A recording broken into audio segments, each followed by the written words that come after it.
Arthur, do you want to listen to Yes, Mamãe? That's the one I want.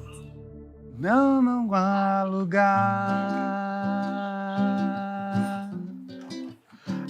lugar melhor, teu mãe, que o lugar que eu sinto que o Senhor está. Só nesse lugar que a mãe medo pede a ver, dá lugar à fé, capaz de me levar à paz que excede todo entendimento. Teu mãe, quem vê de fora. I think it started before his birth because we knew. We went to the doctor and they were looking for something and they told us that there was a problem with his heart. He's gonna be 5 years old next month, August 31st. And well, the main thing, he was born with tetralogy of Fallot with pulmonary atresia. And after 8 months that he was cardiac arrest, then now he has brain injury, vocal cord paralysis, CVI. And he's a superhero because he's here. He's here and he has a special power of making anybody happy around him. He makes everyone smiles with his smile. Because he's happy, yeah. Dois. My goal was whatever happens, we need to be happy. We need to feel this joy of having a baby, having, growing our family. That's what we need to focus on. But we were supposed to stay in the hospital. They said as soon as he comes, he would be transferred to the surgery right away. So, but it didn't happen. We had the pleasure to stay with him at home for 1 or 2 months, right? For 2 months. For 2 months. Yeah.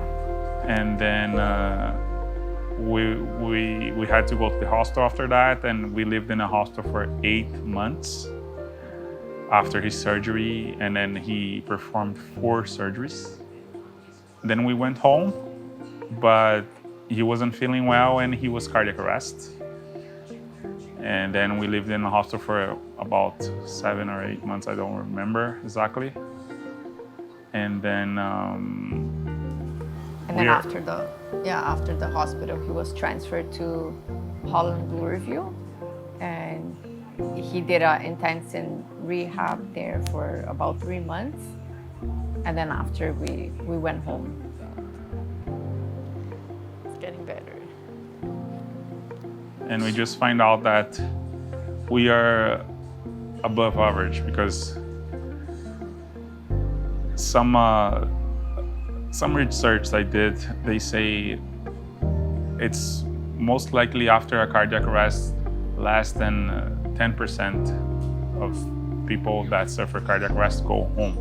You can get out of ICU, you can get out of the hospital, and it decreases the chances to go home, and he is home. So we are living in a miracle. Yeah.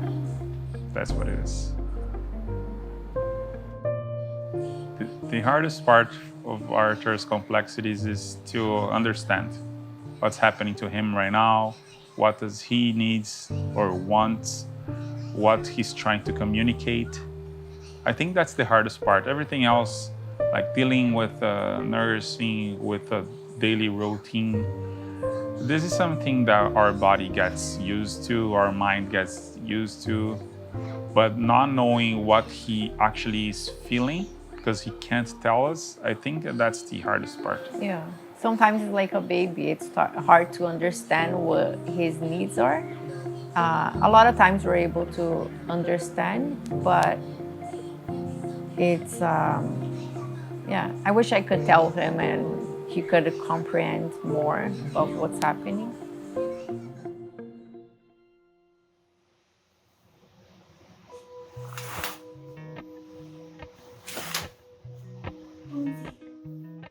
After he wakes up, we just we get him changed, brush his teeth, wash his face.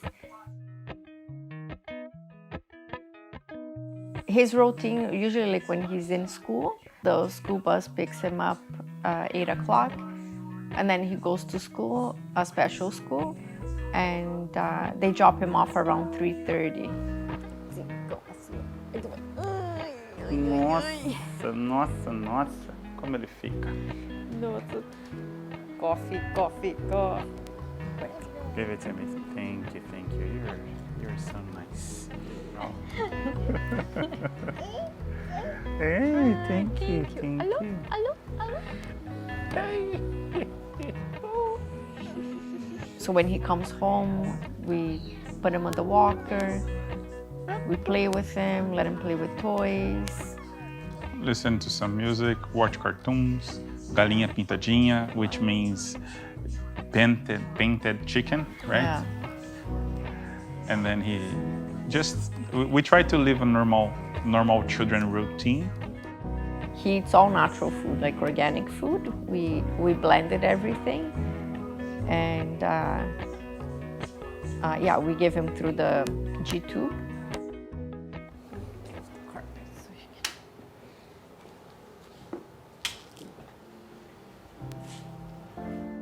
At the beginning of the pandemic, I had to turn on the crazy guy, you know, like nobody's coming near us.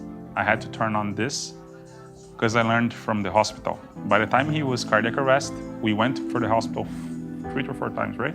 Yeah. And they sent us home. And the very last time before his cardiac arrest, they told me to wait 48 hours to go back to the hospital because I was there every other day. But then I went back we went home, we stayed home for 12 hours, then we came back to the hospital. If I was to wait for 48 hours, he wouldn't survive. So I learned this day, because I'm really patient. Everybody says, oh, you're so nice, you're so calm, you're patient. So this was my learning not to be patient in some situations. And this pandemic was one of them. But I think it was worth, especially at the beginning and in the middle of the pandemic, being extra cautious instead of saying sorry. Sorry doesn't work, you know. I think the hardest thing that we went through during pandemic was I used to work full time. Now I'm working part time because we had less nurses coming to our home, especially now that Arthur is off school. And we need to give up working to stay with Arthur because he's the priority. And mentally speaking, we are struggling now. We are doing therapy ourselves because it's too much for us to deal with. Sometimes it's frustrating because you're hired to do something and then you're trying to make some money and go forward. But because of this pandemic and the nurse doesn't come, you need to say no and you need to give up on your dreams. Not just because you have a children or nothing like this, but it's because people, they're just doing the best they can. But sometimes it's just, end of the day, it's us taking care of him, and that's it.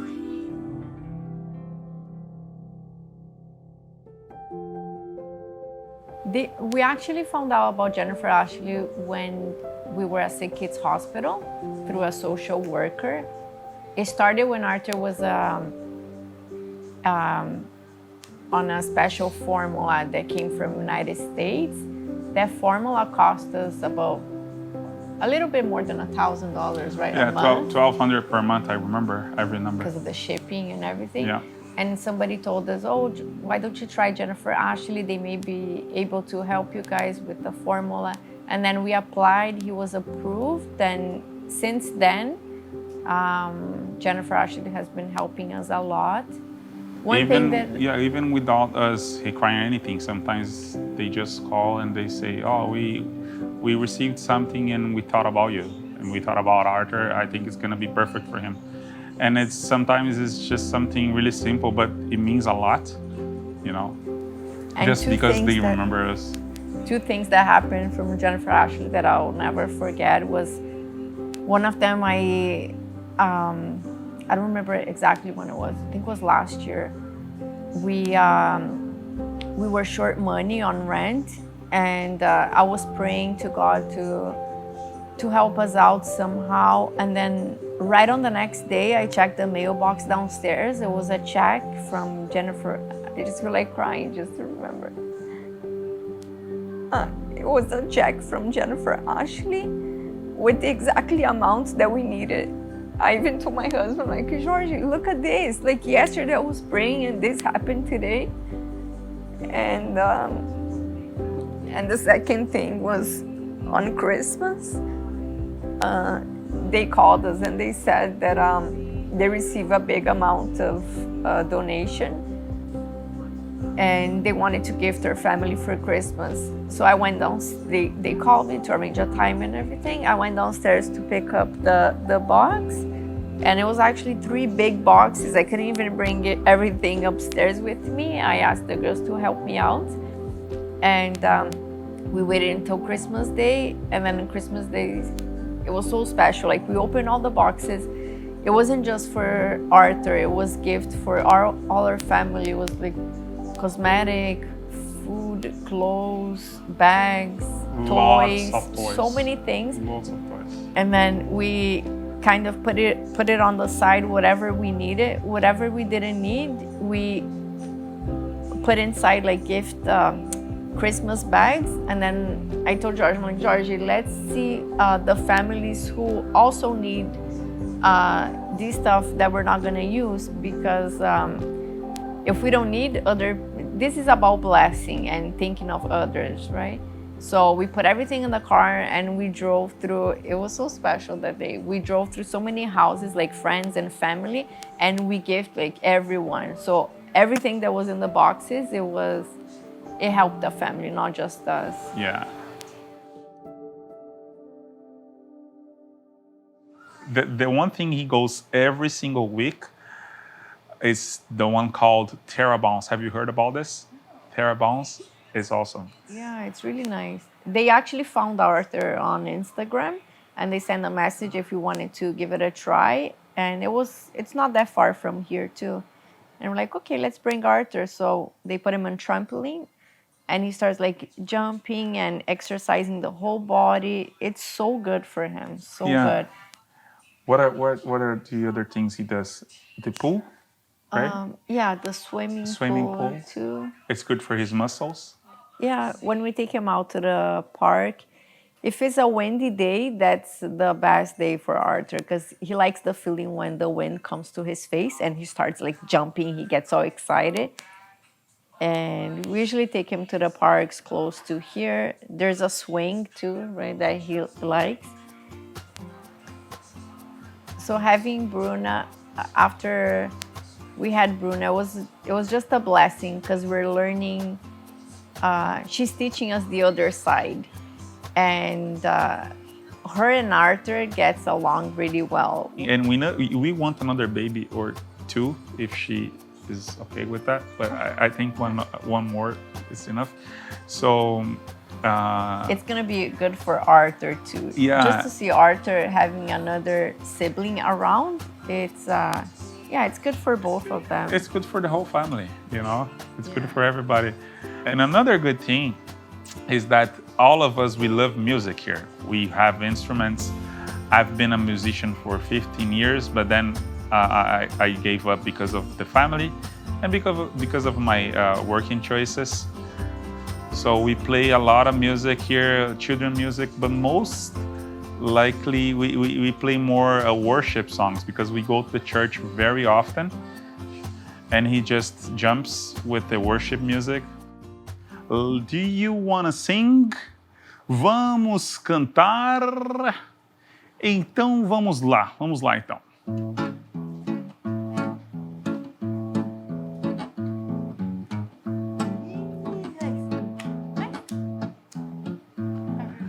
Head, shoulder, knees and toes, knees and toes. Head, shoulder, knees and toes, knees and toes.